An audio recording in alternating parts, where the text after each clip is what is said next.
आज के कार्यक्रम में आपका स्वागत है। आज हम 2025 की संभावनाओं को लेकर कुछ बात करेंगे, कुछ ऐसे सुझावों पर सोचेंगे, आपके सामने रखेंगे, जिन पर कायदे से हमें अमल करना चाहिए।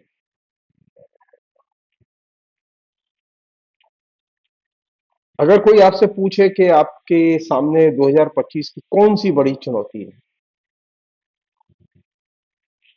और 2024 जो गया उसमें आपने क्या खोया, क्या पाया, तो आप वो अपने दैनंदिन जीवन की जो बहुत छोटी-मोटी उपलब्धियां होती हैं उनकी चर्चा करते हैं। लेकिन 2024 की बहुत बड़ी उपलब्धि ये रही कि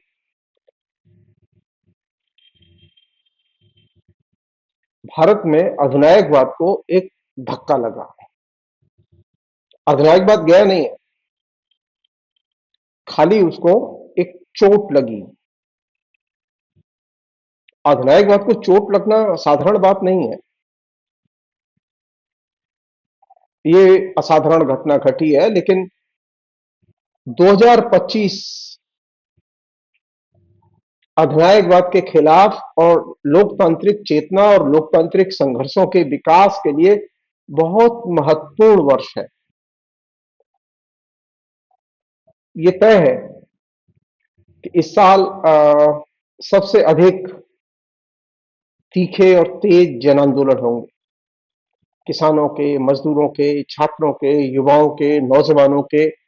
ये जो 2024 के अंत में जहां हम थे, बिहार में छात्रों का आंदोलन और पंजाब हरियाणा के किसानों का राष्ट्रीय आंदोलन, ये दो ऐसी घटनाएं जो कि संकेत दे रही हैं कि 2025 आंदोलनों का वर्ष होगा। और ये बहुत चैलेंजिंग वर्ष होगा। जाहिर है कि इसमें जनता के एक हिस्से को कुर्बानियां भी देनी पड़ सकती हैं, क्योंकि बिना कुर्बानियों के हमने जनतंत्र को कभी बचाया नहीं। वे लोग जो अभी हजारों लोग जो जेल में बंद हैं, यूएपीए और दूसरे कानूनों के तहत, उनको मुक्त कराना बहुत बड़ी जिम्मेदारी है, क्योंकि वे तरह तरह के झूठे आरोपों में जेलों में रखे गए हैं। उसके अलावा ऐसे हजारों लोग हैं जिनके ऊपर झूठे केस लगाए गए और वो केस चल रहे हैं और वे हिरासमेंट जेल।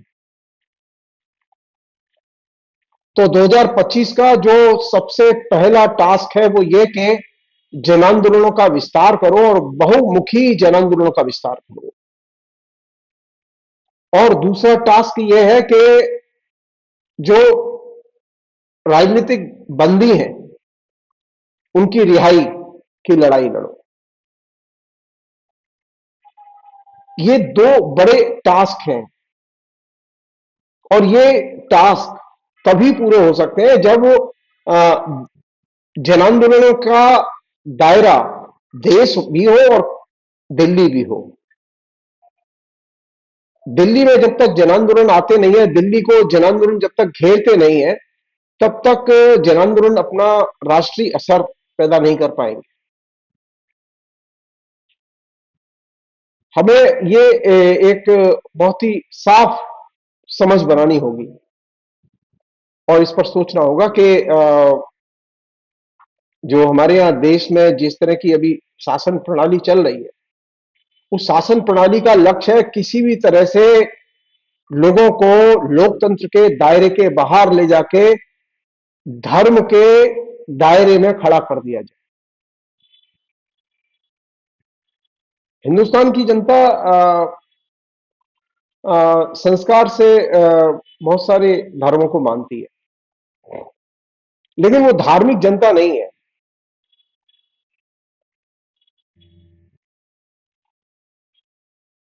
वो जनता है जिसे आप लोग पीपुल कहते हैं। और इस जनता के, धार्मिक जनता के कोई अधिकार नहीं होते। धार्मिक जनता और अधिकारहीन थी, और जो जनता है वो अधिकार है, उसके पास में संवैधानिक अधिकार है। तो ये जो कोशिश चल रही है नरेंद्र मोदी गैंग की कि जनता को धार्मिक जनता में कन्वर्ट करो, और इसके लिए तरह तरह के धार्मिक इवेंट और आयोजन किए जा रहे हैं।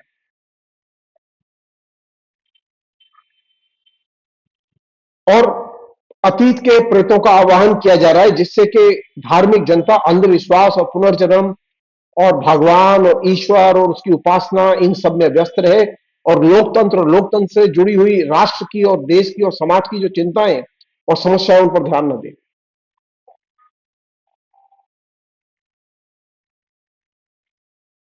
तो तीसरा बड़ा दायरा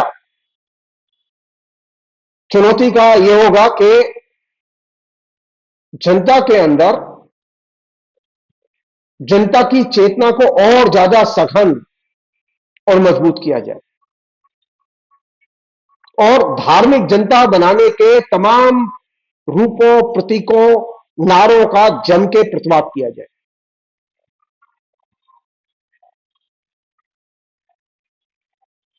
मोदी गैंग जो है वो साइंस की बात नहीं कर रहा, साइंटिफिक टेम्पर की बात नहीं कर रहा, वो अंधविश्वासों की बात कर रहे हैं, वो अंध आस्था की बात कर रहे हैं, वो तमाम किस्म के प्रतिक्रियावादी संस्कारों की बात कर रहे हैं।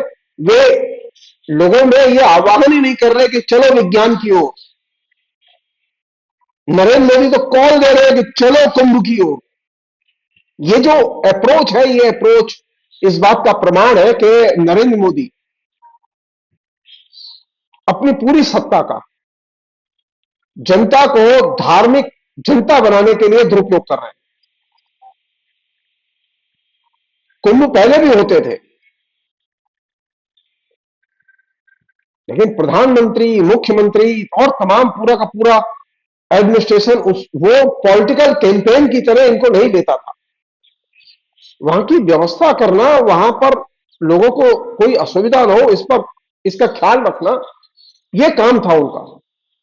लेकिन एक नई मुहिम चल रही है जिसका के लक्ष्य है कि किसी भी तरह से धार्मिक जनता तैयार की जाए, और ऐसी जनता तैयार की जाए जो अंधविश्वासों और पुनर्जन्म की धारणा में डूबी हुई हो, और जिसके पास में सिर्फ धार्मिक चिंताएं हो, लोकतंत्र की चिंता और लोकतंत्र का विजन जिसको स्पर्श न करे।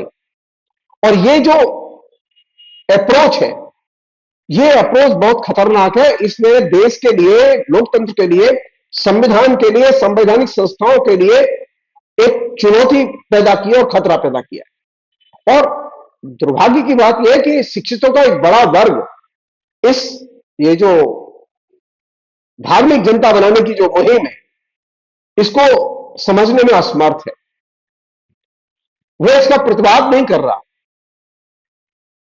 क्योंकि धार्मिक जनता बनाने की जो मुहिम है, ये एक तरह से लोकतंत्र को अवरुद्ध करने की मुहिम है, और इसी के जरिए वे अपनी सांप्रदायिकता की खेती या हिंदुत्व की खेती को हरा भरा करना चाहते हैं।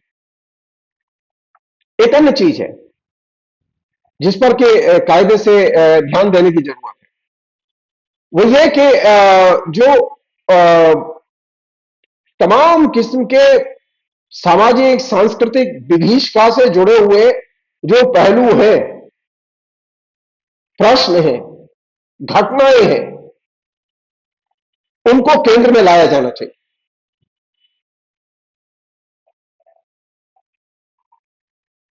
मणिपुर लंबे समय से जल रहा है, लेकिन मणिपुर का मसला, मणिपुर का विध्वंस, वो राष्ट्रीय समस्या नहीं बन पाया। ये हमारी चुनौती है कि मणिपुर में जो हुआ उसकी जनता को प्रॉपर शिक्षा दी जाए, और बताया जाना चाहिए कि मोदी और उनकी डबल इंजन सरकार मणिपुर में किस तरह से बुरी तरह फेल हुई।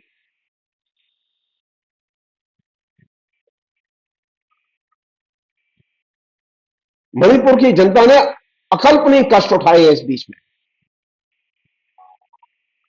मुश्किल यह है कि मीडिया मैनेजमेंट और राजनीतिक दलों की चेतना का सीमित दायरा इस मामले में बहुत बड़ी मुसीबत बन रहा है। आप याद कीजिए, जब नरेंद्र मोदी ने जम्मू कश्मीर में अत्याचार शुरू किए और जम्मू कश्मीर की जनता के अधिकार छीन लिए, जम्मू कश्मीर का राज्य का दर्जा छीन लिया,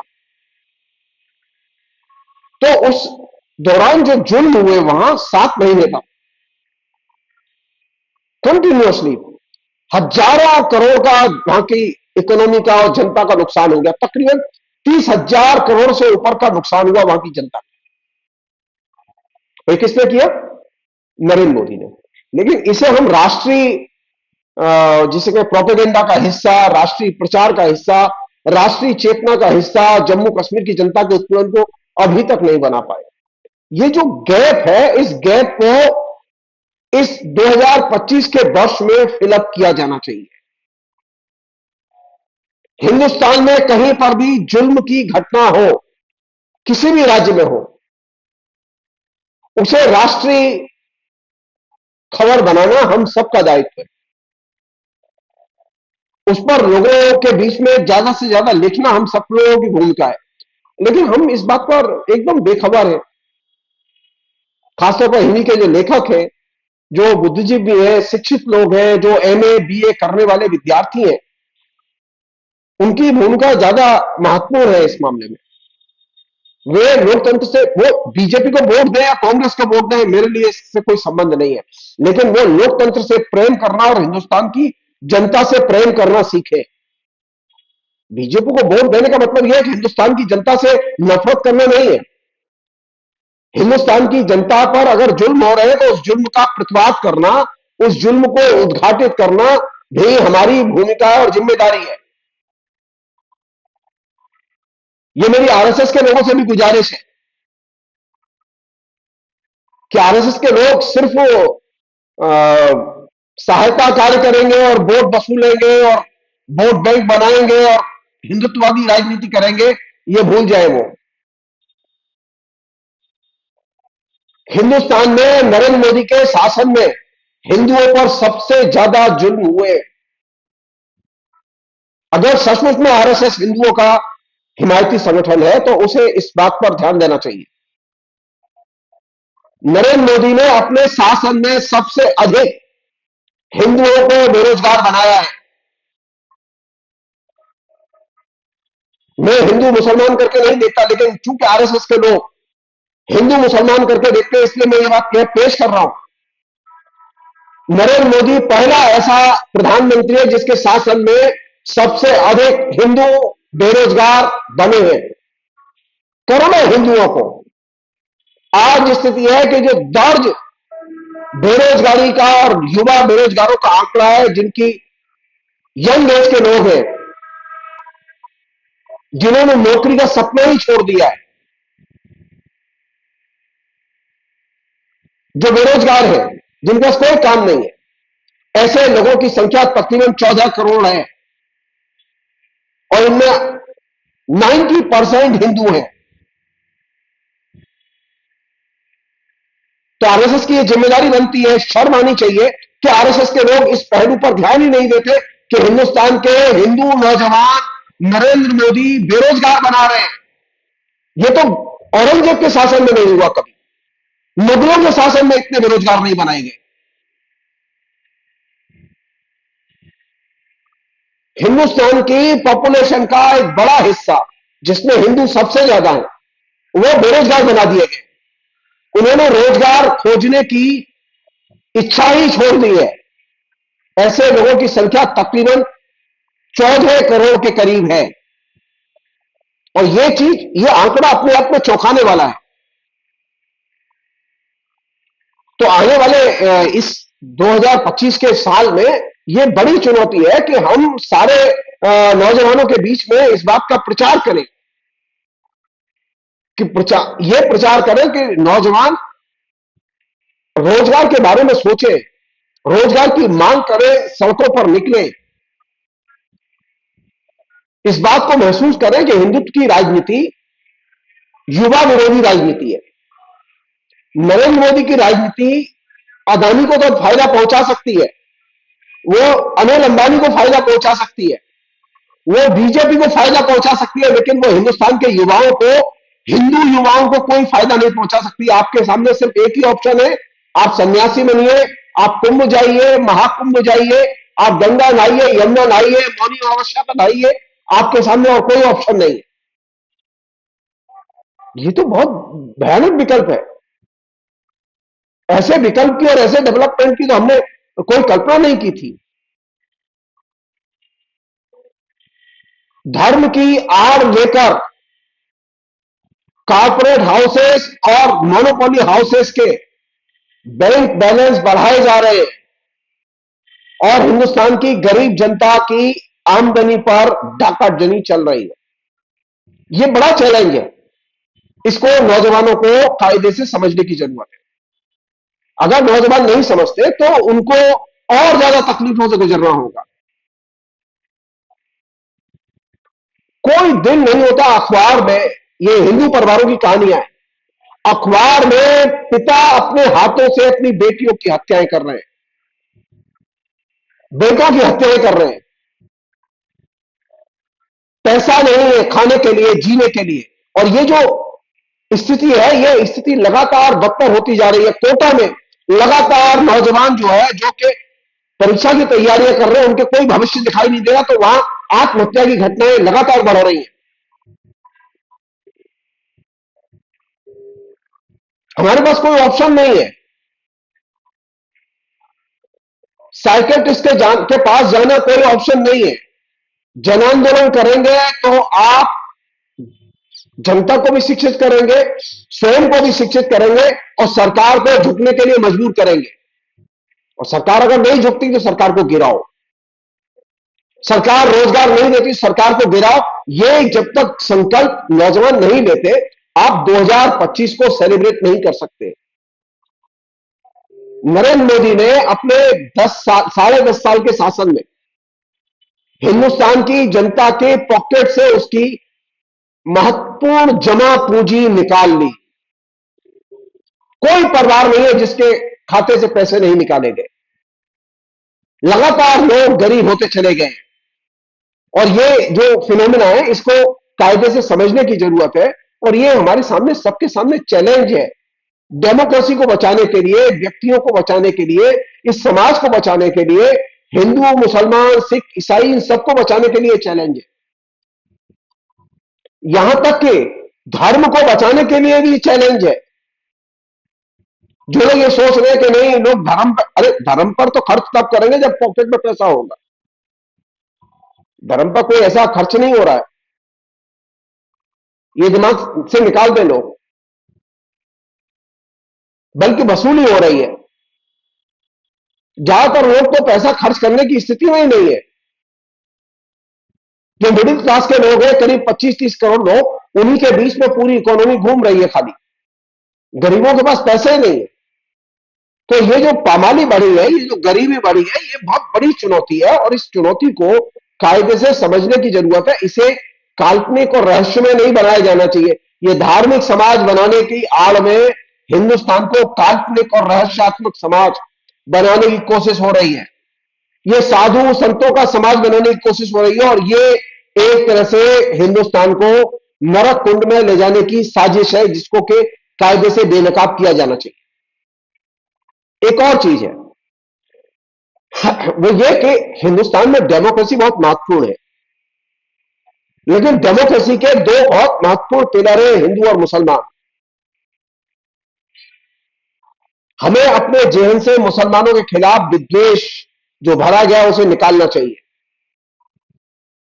हिंदू मुसलमानों के बीच में जब तक विद्वेष रहेगा, आपके घर में खुशहाली नहीं आएगी। आप ये तय मान लीजिए। आपके समाज में, आपके बाजार में, आपके धंधे में खुशहाली नहीं आएगी।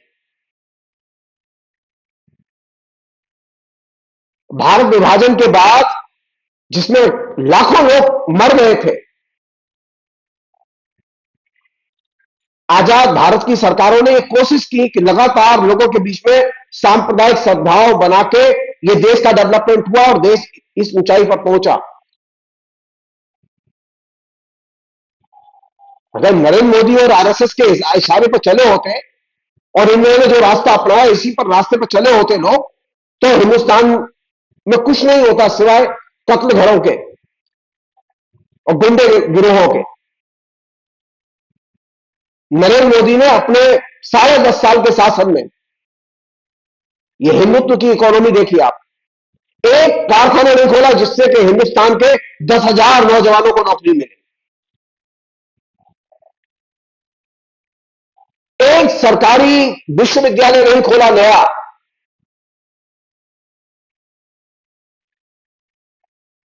हजारों पोस्ट आज भी विश्वविद्यालयों में वैकेंट पड़ी हुई है, तकरीबन 10.5 लाख से अधिक सरकारी नौकरियां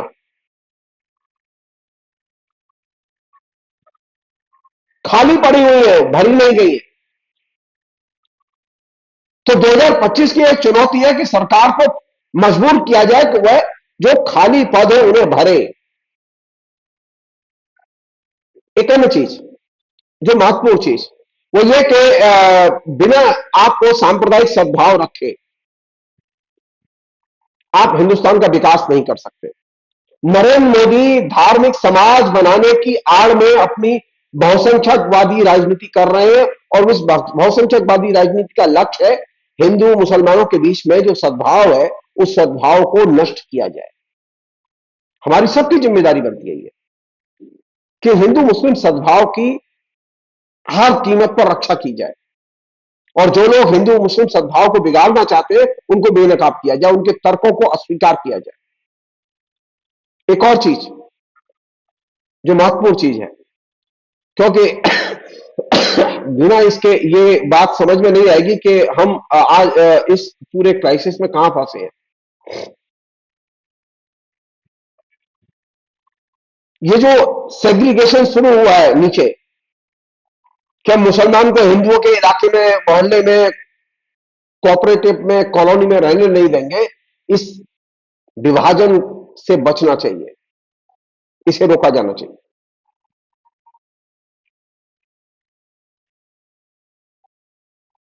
मित्रता एक बहुत महत्वपूर्ण एलिमेंट है और मनुष्य मनुष्य का सम्मान करें ये उससे भी ज्यादा महत्वपूर्ण एलिमेंट है।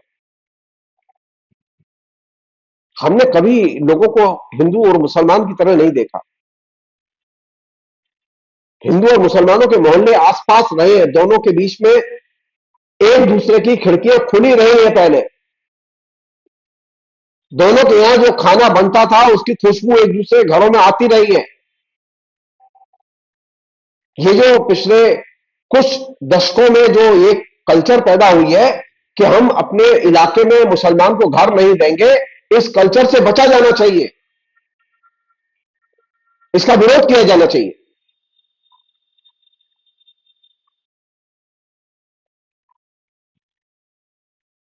उन तमाम किस्म के जिसे कहें कि जो स्टीरियोटाइप कैंपेन आपके बीच में प्रचलन में है, जो कि मुसलमानों के प्रति नफरत करना सिखाते हैं, उनका विरोध करना चाहिए।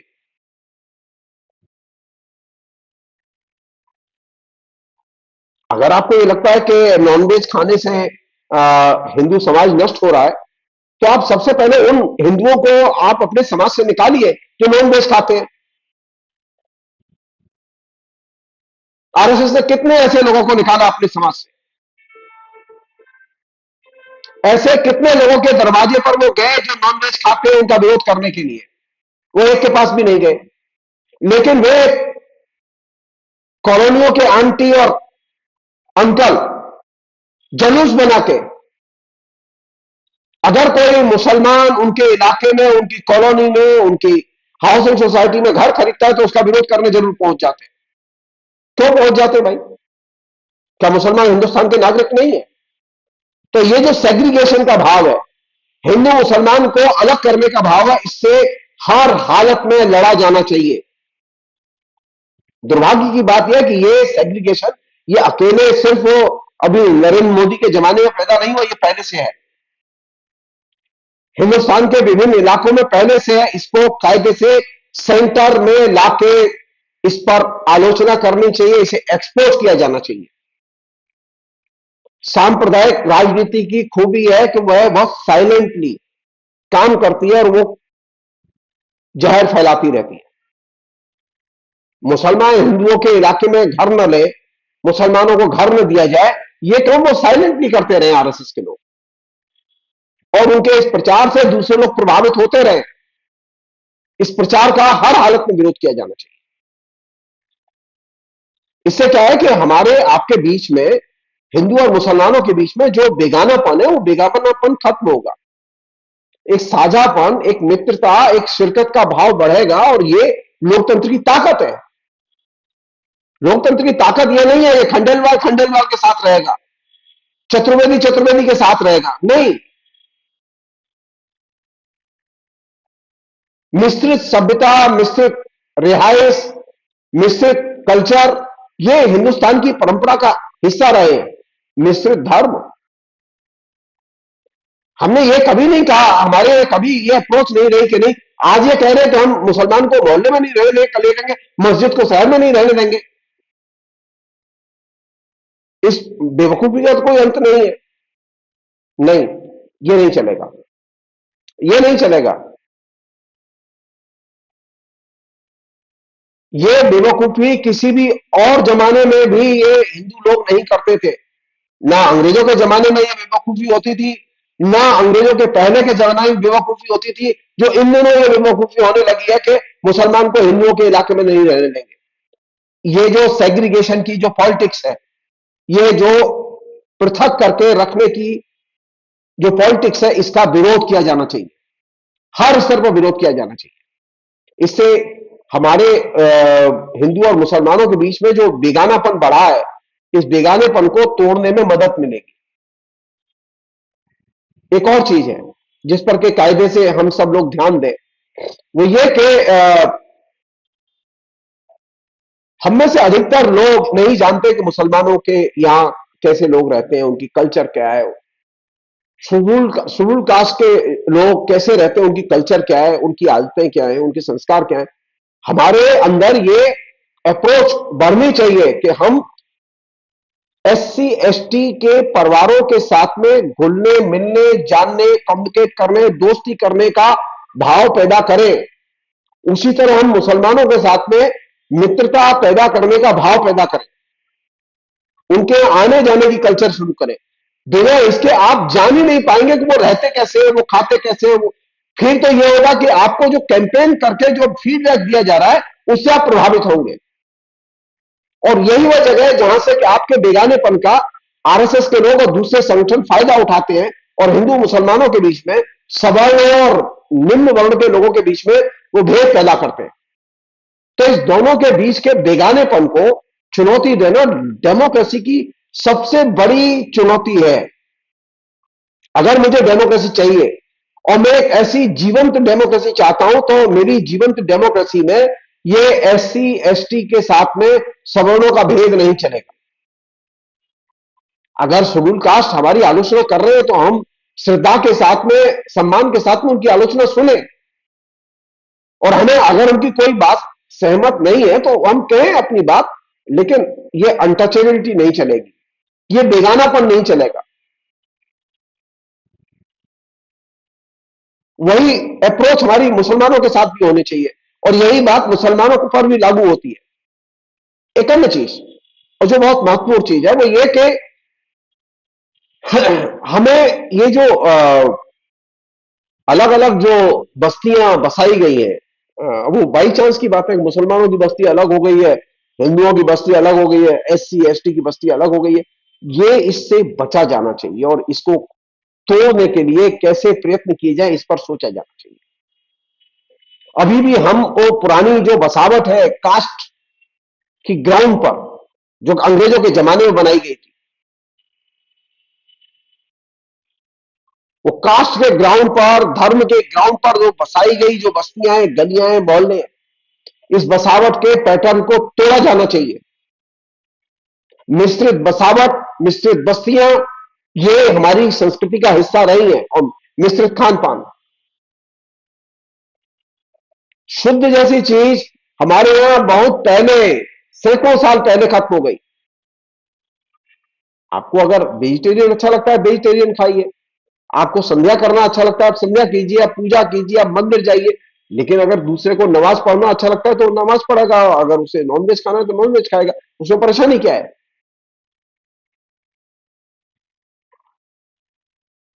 तो ये जीवन शैलियों के बीच में जो भेद और नफरत पैदा करने की जो कोशिशें हो रही हैं, उसका मुंहतोड़ उत्तर दिया जाना चाहिए। और इसका एक मात्र तरीका यह है कि उसे हम डिस्कशन के केंद्र में लाएं। हमारी मुश्किल यह रही है कि हमने जीवन शैली के प्रश्नों को हमने आलोचना के केंद्र में लाना ही बंद कर दिया है। हमने मान लिया है कि जीवन शैली के प्रश्नों पर बात करने की जरूरत क्या है। नहीं, जीवन शैली के प्रश्न हमारे लिए आज राजनीतिक लड़ाई के प्रश्न बन गए। जीवन शैली के प्रश्न सिर्फ जीवन शैली के प्रश्न नहीं है, बल्कि वे लोकतंत्र के भविष्य के प्रश्न भी बन गए हैं। और यही वजह कि आपको अपनी जीवन शैली को बचाने के लिए इन सवालों से गुजरना होगा, इन पर खुल के बात करनी होगी। और इसमें एक बेसिक चीज, अदर्स की, अन्य लोगों की, हाशिए के लोगों की जीवन शैली का सम्मान करना, उनके साथ में संपर्क करना, उनके साथ में विनिमय करना, सांस्कृतिक विनिमय करना, ये हमें सीखना होगा और बढ़ाना होगा। ऑलरेडी है ये।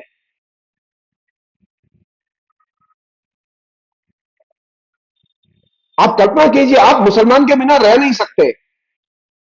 आप कल्पना कीजिए, आप शेड्यूल कास्ट शेड्यूल ट्राइब के बिना रह नहीं सकते हिंदुस्तान में। ये गलत थोड़ी दिमाग से निकाल दीजिए कि आप हिंदुस्तान सिर्फ हिंदुओं का होगा और हिंदुओं में भी सिर्फ सवर्णों का होगा। करा के देख लीजिए, हिंदुस्तान बचेगा नहीं। और जो लोग ये बात कहते हैं वो आपसे झूठ बोलते हैं। और इसीलिए मैंने कहा था कि ये जो धार्मिक समाज बनाने की जो कोशिश है, इस धार्मिक समाज को बनाने की कोशिश का पुरजोर विवाद विरोध किया जाना चाहिए। क्योंकि ये सिविल सोसाइटी, डेमोक्रेटिक सोसाइटी और डेमोक्रेटिक नॉर्म्स और फॉर्म्स, इन सबका विरोध करती है।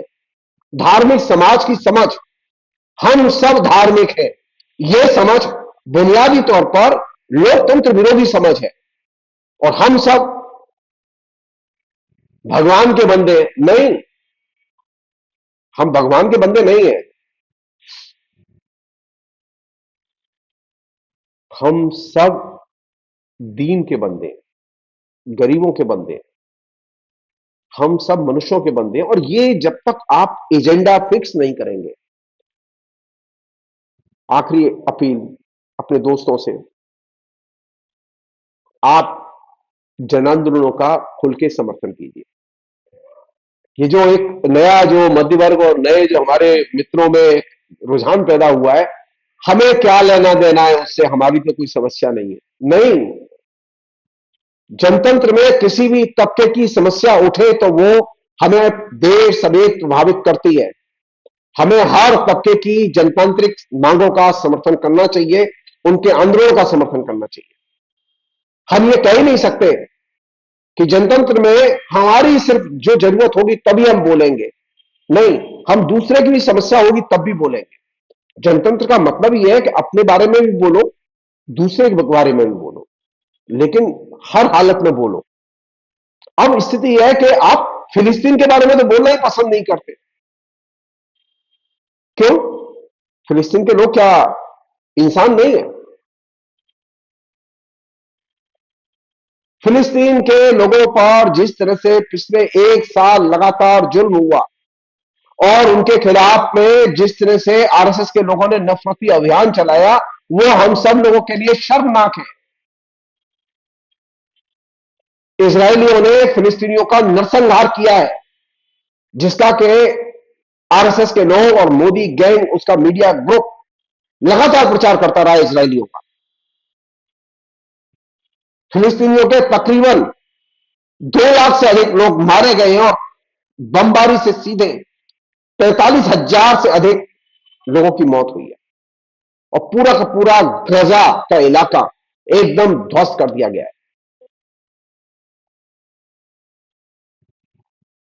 हम इंसानियत के पक्ष में खड़े होने वाले लोग हैं। हमने हमेशा डे वन से फिलिस्तीनियों के संघर्ष का समर्थन किया है। हमें आज भी उनके संघर्ष का, उनके खिलाफ जो लोग हमले कर रहे हैं, इजराइल और अमेरिका, इसका हमें विरोध करना चाहिए। और ये 2025 की बड़ी चुनौती है कि कैसे फिलिस्तीन पुनः शांति की ओर लौटे। फिलिस्तीनी जनता अपने तरीके से लड़ रही है, बिल्कुल एकदम ध्वस्त किया जा चुका है फिलिस्तीनी इलाका। मैं कई वीडियो कर चुका हूं, मैं उसमें रिपीट नहीं करना चाहता, लेकिन मेरी ये बहुत साफ गुजारिश है आपसे। हिंदुस्तान के लोग इसलिए पहचाने जाते थे कि वो दुनिया में कहीं पर भी मानवाधिकारों पर, लोकतांत्रिक अधिकारों पर, लोगों की संप्रभुता पर, राष्ट्र की संप्रभुता पर हमले होते थे तो बोलते थे, हमलावरों के खिलाफ में बोलते थे। लेकिन अब ये नया जो क्राउड मोदी गैंग ने तैयार किया है, वो क्राउड हमलावरों के साथ रहता है। इस क्राउड को बेनकाब करने की जरूरत है, क्योंकि ये क्राउड जो है ये हमेशा बर्बर लोगों का साथ देता है। भारत में बर्बर लोगों का साथ देने की परंपरा नहीं रही है। भारत ने हमेशा बर्बरता का विरोध किया है और लोगों की, व्यक्ति की संप्रभुता, राष्ट्र की संप्रभुता, इसका सम्मान किया है। फिलिस्तीनी जनता पर जो हमले हो रहे हैं वो फिलिस्तीनी जनता की संप्रभुता और फिलिस्तीनी राष्ट्र की संप्रभुता पर हमले हैं, वो साधारण चीज नहीं है। इसलिए 2025 की बड़ी चुनौती है कि फिलिस्तीन में शांति लौटे, और शांति तभी लौटेगी जब हम सब लोग मिलकर फिलिस्तीनी जनता के संघर्ष को समर्थन देंगे और इस्राएल और उसकी बर्बरता का, उसके नरसंहार और उसकी बर्बरता का विरोध करेंगे और उसका समर्थन करने वालों को हम बेनकाब करेंगे। ये अप्रोच हमारी होनी चाहिए। अंत में छोटा सा अनुरोध, आप अगर सोशल मीडिया में रहते हैं तो आप सोशल मीडिया पर लोकतंत्र के पक्ष में रोज कम से कम 2-4 पोस्ट जरूर लिखिए। न हो सके तो एक पोस्ट ही सही, लेकिन एक पोस्ट लोकतंत्र के पक्ष में लिखिए। यह आश्चर्य की बात है कि आप लोकतंत्र के पक्ष में एकदम नहीं लिखते। लाइक करने से खाली काम नहीं चलेगा, फोटो चिपकाने से खाली काम नहीं चलेगा, फिर फोटो बच जाएगा, खाली विचार मर जाएंगे।